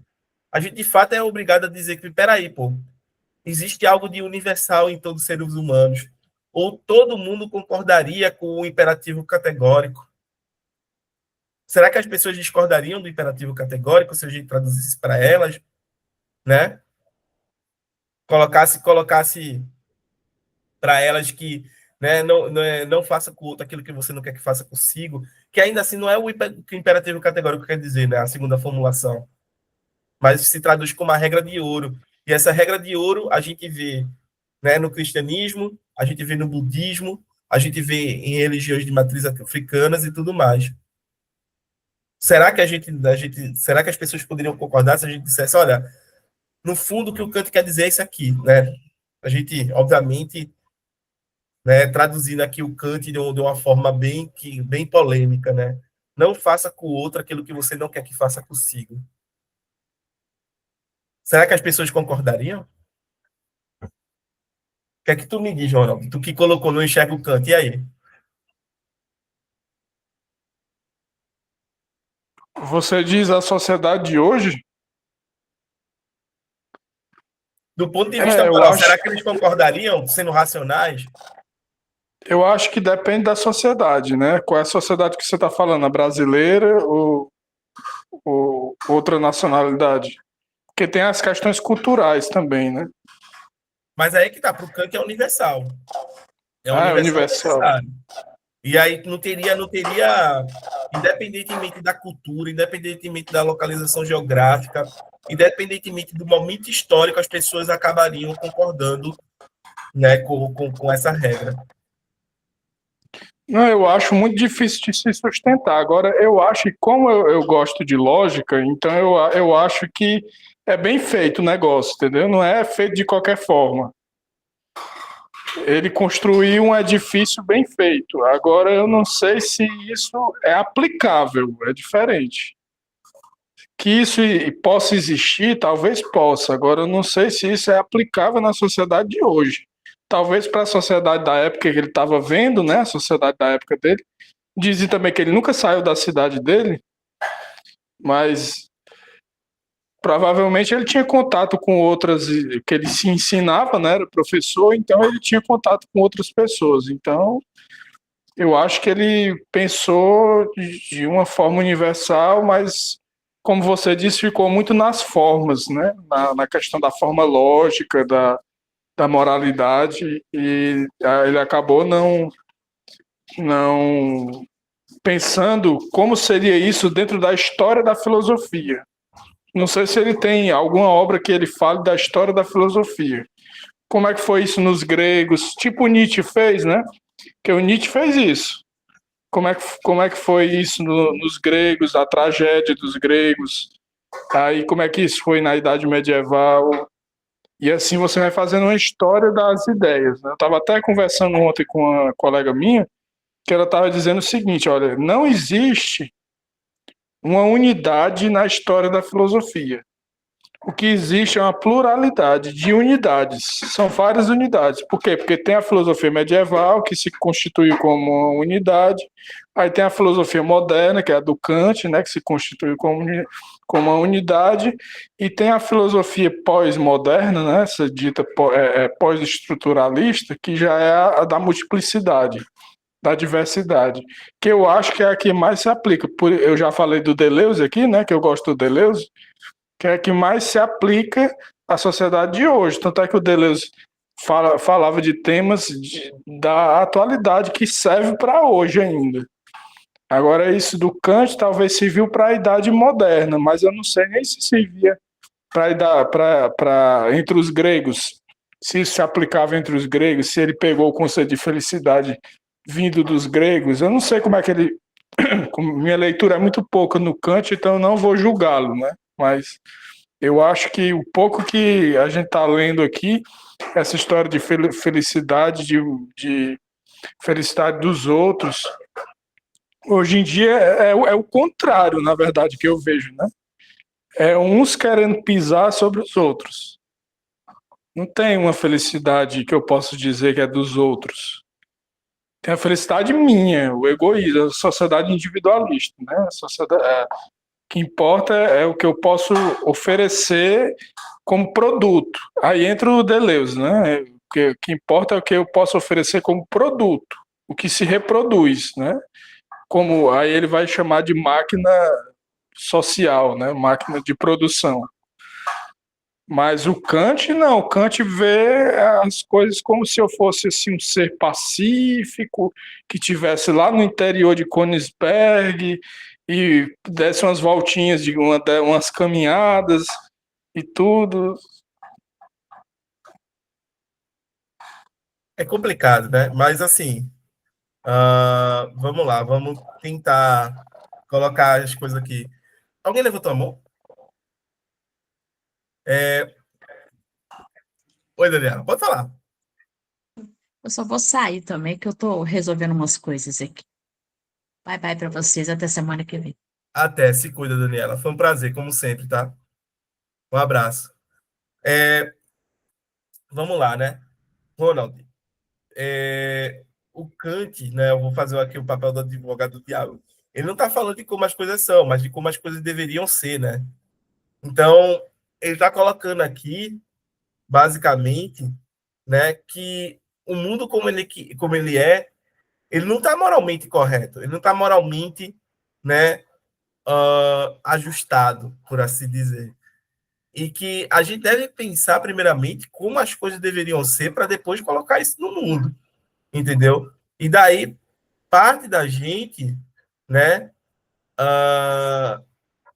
pensar, né, o que é moralmente correto, encontrar esses princípios, de onde a gente vai tirar esses princípios, né? Se esses princípios eles vão vir da nossa experiência empírica, se eles vão vir, né, da nossa experiência psicológica, etc., ou se eles vão vir da racionalidade tal qual, né, vem os princípios da matemática e da lógica e, né, vamos dizer assim, que fundamentam, né, até mesmo as ciências tal qual a física e aí vai. Então, o Kant ele está pensando muito mais nesses padrões. Ele está pensando muito mais, né, nessas questões a partir daí, né? Ele olha para o mundo, ele diz, olha, tem muita coisa que não deveria ser dessa forma para ser moral, mas a gente, né? Mas a gente pode ser de outra forma. Como é que a gente então deveria ser? Aí o Kant coloca aqui, né? Começa a falar sobre o imperativo categórico, de onde a gente vai derivar esses tais princípios, né? Como é que eu vou fazer com que ele chegue, né, à variedade de máximas que existem aí, né? Ora, mas uma máxima é um princípio subjetivo da ação. Então significa que cada um pode ter sua máxima, não tem nenhum problema, certo? O ponto todo é se para essa máxima ter valor de moralidade, ela tem que estar, de alguma forma, em harmonia com, né, os imperativos categóricos, com as versões do imperativo categórico. Entendeu? Então, isso tudo é para a gente ter em mente que o Kant ele está pensando como o mundo deveria ser. Certo? E aí é aquela coisa que eu coloco. O cara, beleza, ele nunca saiu de Königsberg, né? Mas tem um bocado de matemática que nunca saiu do próprio local e mesmo assim conseguiu descobrir princípios da matemática que são válidos universalmente. Da mesma forma como tem um bocado de lógico que nunca saiu do seu local de nascimento e, né, conseguiu encontrar princípios da lógica que são válidos para toda a lógica.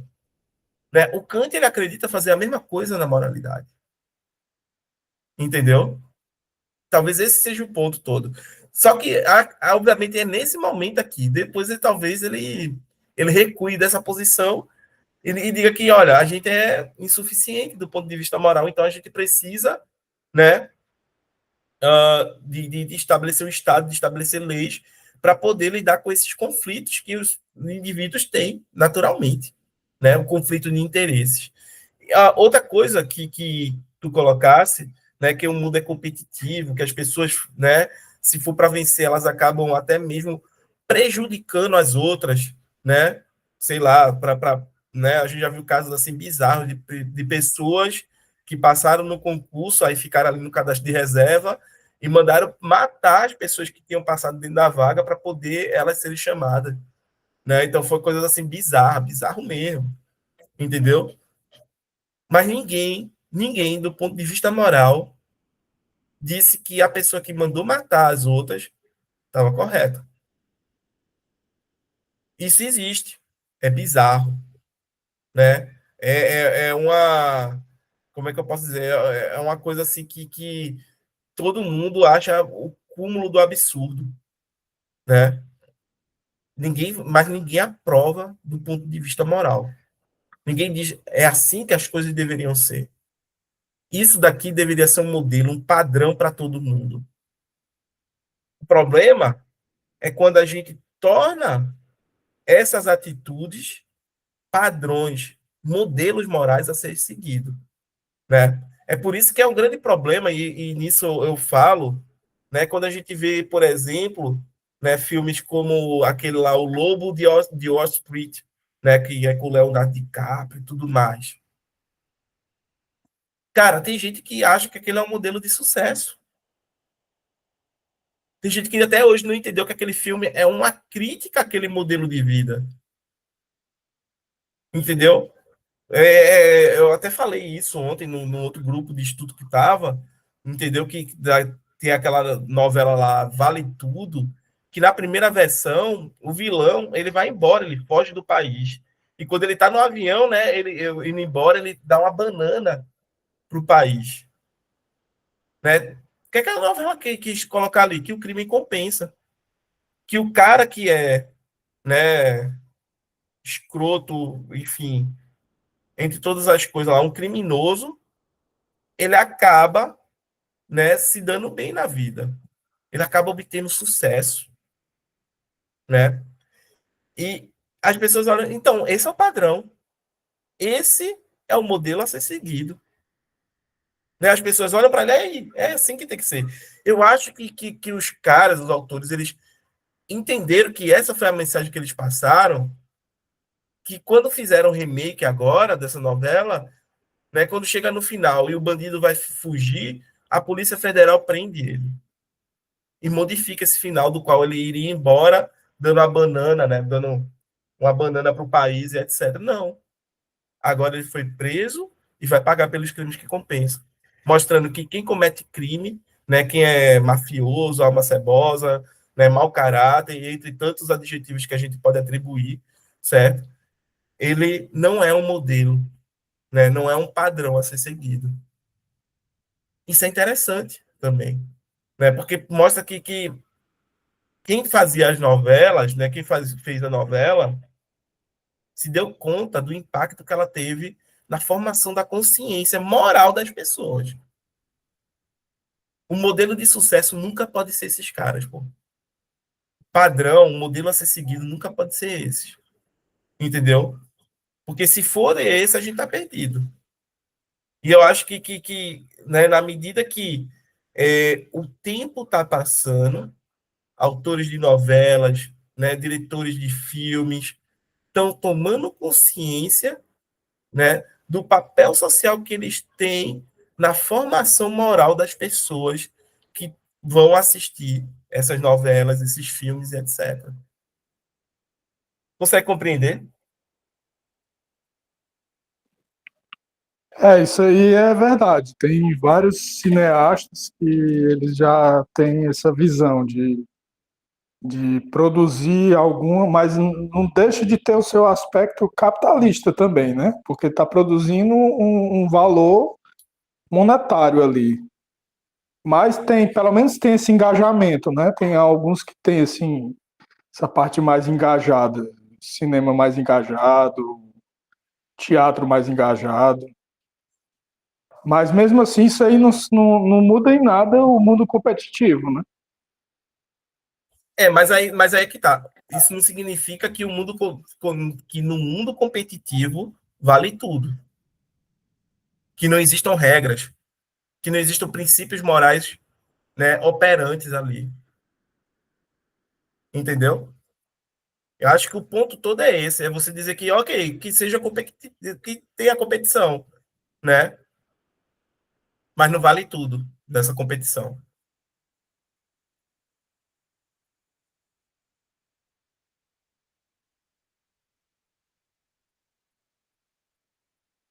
E aí, mais alguma coisa, gente? Guilherme?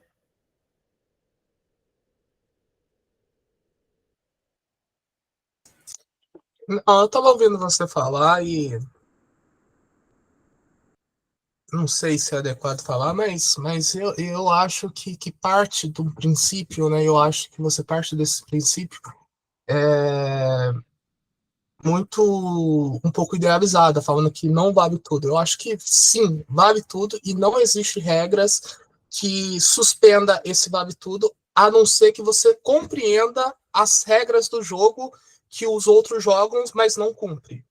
É mais complexo do que isso, porque e para você ter acesso, né, saber jogar, você precisa inverter o tabuleiro.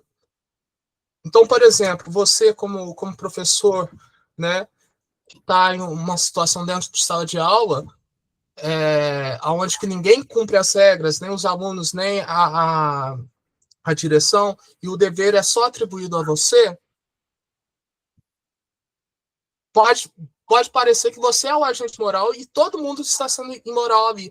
Mas se você não agir de forma totalmente imoral como aqueles que estão agindo, você não sobrevive. A não ser se você conhecer todas as regras do jogo e constitui aquele espaço. Mas fora disso, não. E mesmo assim, vai ter uma pluralidade de pessoas agindo de tal forma imoral também. Então, assim, me parece que quando você fala assim, bom, não é um padrão, mas é um padrão. É um padrão, seja em micro instituições, seja em macro instituições, seja na polícia, seja no Senado, seja onde for. O padrão não é esse padrão idealizado. A polícia, quanto que age, ela não age da mesma forma com pessoas de cor, com pessoas da classe média com dinheiro, né? Então eu vejo que até mesmo quando a gente tenta reverter algumas narrativas, quando a gente olha para a própria realidade, em todas as microestruturas que a gente pega para destrinchar, o padrão imoral, incorreto, o não idealizado é aquilo que se manifesta. Então, assim, eu não sei, eu acho muito complexo, né, pensar a realidade a partir desses pressupostos kantianos. Não, e o problema aí, só para acrescentar antes de passar para o Ronald, é que parece que o que leva ao sucesso é exatamente esse padrão, né? É o padrão de ser imoral, de ser a pessoa que entendeu, que age de forma, eu não diria nem de forma heterônoma, é que age mesmo contra o dever, que mente, que trapaceia, que cria situações, né, ali para, né, situações armadilhas, poderia dizer, para né, derrubar o outro, e aí vai, né? É muito complicado isso, entendeu? E eu falo por experiência própria, por já ter lidado, né, com coisas assim, certo? É muito complicado. Ronald? Eu não sei se deu para entender agora a minha preocupação com o destino. Porque se você mexe nesse tabuleiro que o Guilherme falou, você está mexendo mais ou menos no que pode acontecer com você, né? Não vou nem falar destino, porque fica uma coisa muito religiosa, mas o que pode acontecer com você. E aí, se você dá uma jogada em falso, digamos, você muda o jogo todinho. Principalmente se você for um líder, né? Se você for ou for alguém importante que outras pessoas dependam de você, que você tome decisões. Se você for só massa de manobra, ok, você vai seguindo o jogo. Vai ser, como é aquela expressão, é gado, né? Se você for o gado, você vai seguindo o que o jogo vai dizendo, né? Mas se você for um político, ou for, no caso, um policial que é responsável por determinadas pessoas, aí você vai trabalhando nesse jogo, né? Então eu acho que eu não estou desqualificando o Kant, porque o Kant foi um grande filósofo, mas eu estou dizendo que se por um lado ele criou esse edifício formal, lógico, para estabelecer a moralidade, né? E ele reconhece que mesmo assim não dá conta e recorre à lei, é porque ele sabe que a lei é mais forte do que a moralidade. Eu acho que é por aí. Não, ele sabe que a gente é insuficiente do ponto de vista moral. Ele mais tarde ele vai admitir isso, ó, vamos fazer filosofia política porque a moralidade não basta para a gente. A moralidade é insuficiente. É aquela história, né? Vamos parar com esse jogo aí, vamos estabelecer como é, como é que vai ser, e vamos todo mundo seguir, né? Porque aí já tem um jogo pré-determinado, né? Uma lei pré-determinada. Porque se for um jogo assim de moral, mas é conforme os meus sentimentos, como a gente falou na aula passada, né?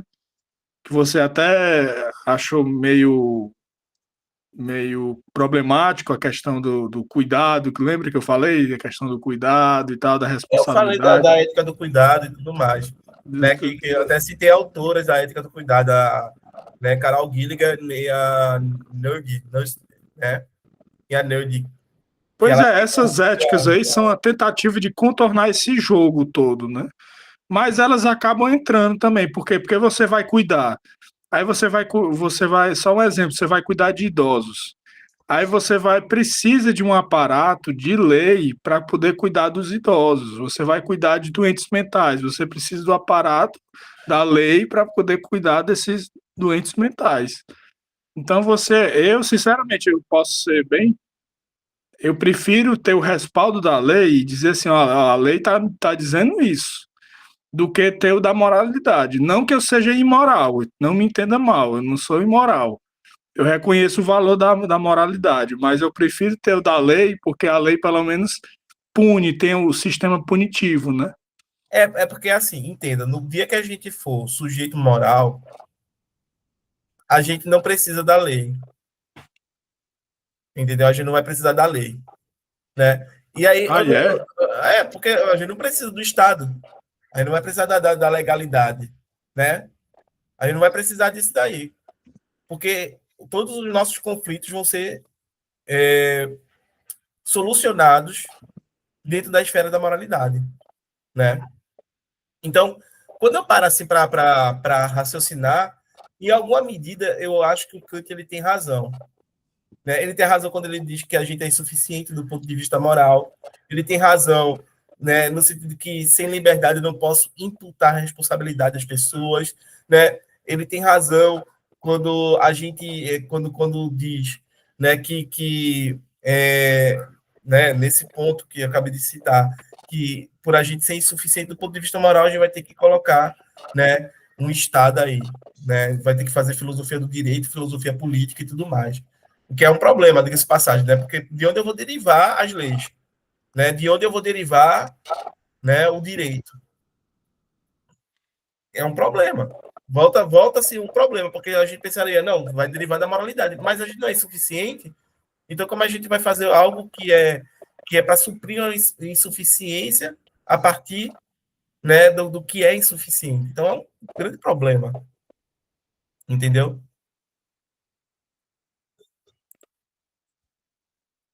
Mas, enfim, é só. Eu até procurei aqui e não achei que a ética do cuidado é Noldin, certo? Eu não achei na Amazon, que o livro dela eu não achei. Mas é fundamentalmente isso, certo? A gente pode tentar, por uma série de caminhos, né, resolver o problema da moralidade, mas talvez a gente tenha que entender uma coisa. A gente não é feito de arame rígido, né? E qualquer tentativa de tornar a gente melhores do ponto de vista moral, que foi feita na história da filosofia, né, não surtiu o efeito, entendeu? Porque a gente não é feito de arame rígido, a gente, em outras palavras, é como se, pelo menos pelo que a gente está vendo, a gente não pode ser tão determinado quanto se pensa. Ou se a gente é algo assim, né, fora do comum. Então, é algo que a gente tem que parar para raciocinar mesmo. Certo? Não sei como vocês enxergam isso. O Guilherme quer falar aí. Fala aí, Guilherme. Nossa, eu estava pensando na questão das leis, né? Que eu estava pensando que a moralidade não é suficiente, aí a gente precisa das leis. Mas eu acho que abre também um problema no ponto de vista da lei, né? Que a gente pode ser imoral usando as leis e ser moralmente correto, mas fora das leis, né? Eu acho que abre caminhos muito complexos e muito difíceis de resolver em vários aspectos. E eu falo isso não no campo teórico abstrato, mas no campo prático. Se a gente tentar mesmo, no rigor da lei, tentar resolver algumas coisas, a gente não vai, a gente vai precisar ir contra as leis, né, para ser um agente moral e para constituir a nossa identidade ali moralmente aceita por nós. Mas no campo da lei, isso pode ser visto como problemático, E aí eu não estou falando nem de crime, eu estou falando de coisas assim mais elementares, como, por exemplo, um docente que é contra o sistema instituído onde que você aprova todos os alunos, né? Então, assim, você está sendo contra um sistema ali atribuído, mas você está indo contra a lei, mas está sendo moralmente correto, né? E então, assim, eu vejo que tem várias dificuldades na implementações tanto na teoria das leis, tanto na teoria da moralidade. É muito complexo a gente chegar no campo prático, a gente ter essa visão de forma clara, né, de como agir, né, como fazer com que essa ação seja válida, né, por mim e pelos outros, né? Eu acho muito complexo isso. Sim, sim, sim. Eu coloquei uma citação aqui que eu gosto bastante, era da época do meu PIBIC, que era quando eu estudava o Ernest Tugendhat e o Kant, né? Que é de um livro Lições sobre Ética. Aqui está na versão de 2007. Já tem outra versão, eu acho, já reeditaram esse livro. Mas, assim, abre aspas, né? Ele fala: a vida talvez fosse mais simples, mas também menos séria, se a moral fosse uma parte de mim, assim como meu coração ou minha coluna. Pensar para si a moral de maneira tão heterônoma é prova de uma falta de confiança, primeiro, no próprio querer ser assim e também no querer ser assim dos outros. Da mesma forma, é provada a falta de confiança na concluência dos conceitos morais que resultam para mim e para os outros. Porém, o que quer que seja aquilo que desejamos, sua base é frágil. E na história se mostrou muitas vezes que nenhuma tentativa de tornar essa base mais forte por meios artificiais levou os seres humanos a se tornarem melhores do ponto de vista moral. Eu acho que fala muita coisa aqui, velho. É uma daquelas frases que você para e, tipo, cara, o quanto eu já refleti sobre isso daqui em ônibus, né? Indo e voltando da universidade, não tá no gibi, pô. Colocava o fone de ouvido, lia e relia esse parágrafo e, cara, né? Cada linha, cada período, cada frase dela, né? E principalmente essa parte aqui de falar, né? E na história, né, mostrou-se muitas vezes que nenhuma tentativa de tornar né, essa base mais forte por meios artificiais levou os seres humanos a se tornarem melhores do ponto de vista moral. Né? A moralidade não é uma parte de nós, como o nosso coração, o nosso rim, os nossos pulmões, ele está certo. E esse é o grande problema, porque depende do querer ser assim nosso e do querer ser assim dos outros. Esse é o grande problema, talvez, da coisa. Né? Mas é isso. Querem falar alguma coisa? Querem colocar alguma coisa? Ronald? Não, só colocar, só para finalizar, colocar um exemplo que eu vi, acho que foi de ontem para hoje. Estava sem sono aí botei um documentário sobre o problema que está tendo da União Europeia, né? Aí, ou seja, para resumir, os países da União Europeia, quase todos eles estão se juntando para combater contra a Rússia. Isso em brevemente vai acontecer, realmente. Eu não sei se vocês estão sabendo disso, né? Que a União Europeia está batendo de frente com Moscou, lá com a Rússia, e a Rússia, eles já criaram um tal de antidrones, que combatem os drones que os russos estão mandando. Então aí você pensa, como é que existe uma moralidade dentro desse negócio aqui? Eu Não penso tem assim, entendeu? moralidade. Não tem. Ronald, quando eu estava na UFSC, houve uma palestra de pensadores ingleses. Eu não me lembro se era Oxford, né? Eu não me lembro qual era a universidade lá.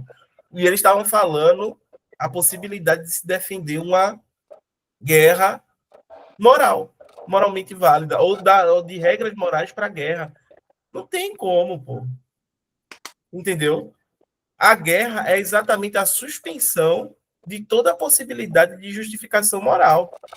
A guerra significa que a gente falhou no ponto de vista do discurso, do ponto de vista do diálogo, e partiu para a força bruta, para a ignorância. Uhum. Entendeu? A guerra significa isso. A gente não conseguiu, né, se resolver, se solucionar, né, conversando, argumentando do ponto de vista racional. A gente falhou, entendeu? E vai se resolver do ponto de vista da força, de quem é mais forte, né? Antigamente era de quem é mais forte fisicamente falando, né? Hoje é de quem domina melhor a tecnologia de destruir o outro, de matar o outro, né? Aí a questão é, além disso, você tem todo um Estado que se aparelha de uma forma, como é que eu posso dizer, de guerra, entendeu? O Estado mesmo, ele se forma a partir disso. E os estados, eles estão se formando, estão mudando sua formação, porque tem países, por exemplo, como a Estônia. A Estônia nunca participou de uma guerra, mas a Estônia está sendo ameaçada pela Rússia. Então, o que acontece? A Estônia vai ter que se adaptar, todos os seus protocolos, o seu ritmo político a um sistema de guerra, mas é um sistema de guerra que foi começado por quem? Pela Rússia. Então ela vai ter que se adaptar ao que a Rússia. Então é um jogo, realmente é como o Guilherme falou, é um tabuleiro, né?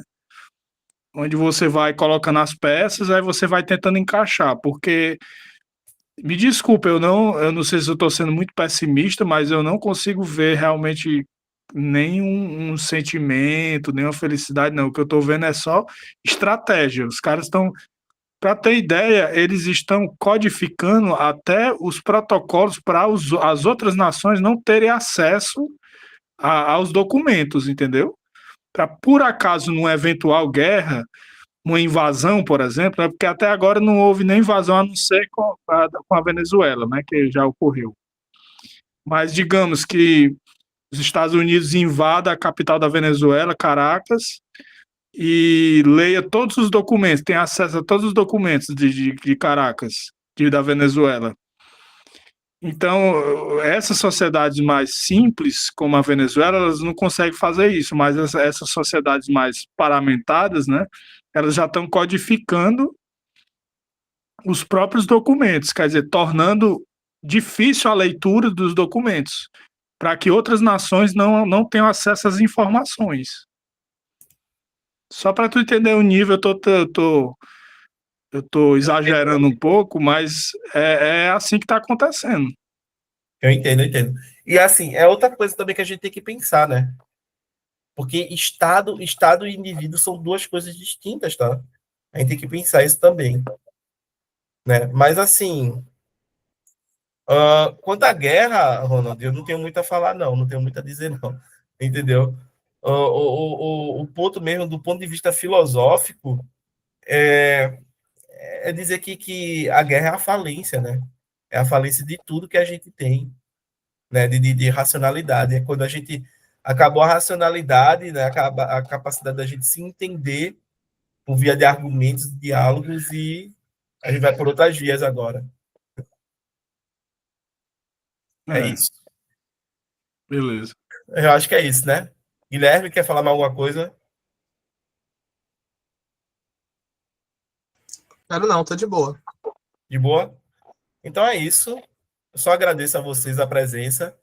A gente encerra por aqui, certo? Próxima semana estamos aqui para continuar, né, a ler, debater a crítica da razão prática do Kant e com todos esses problemas filosóficos aí que envolve ela, beleza?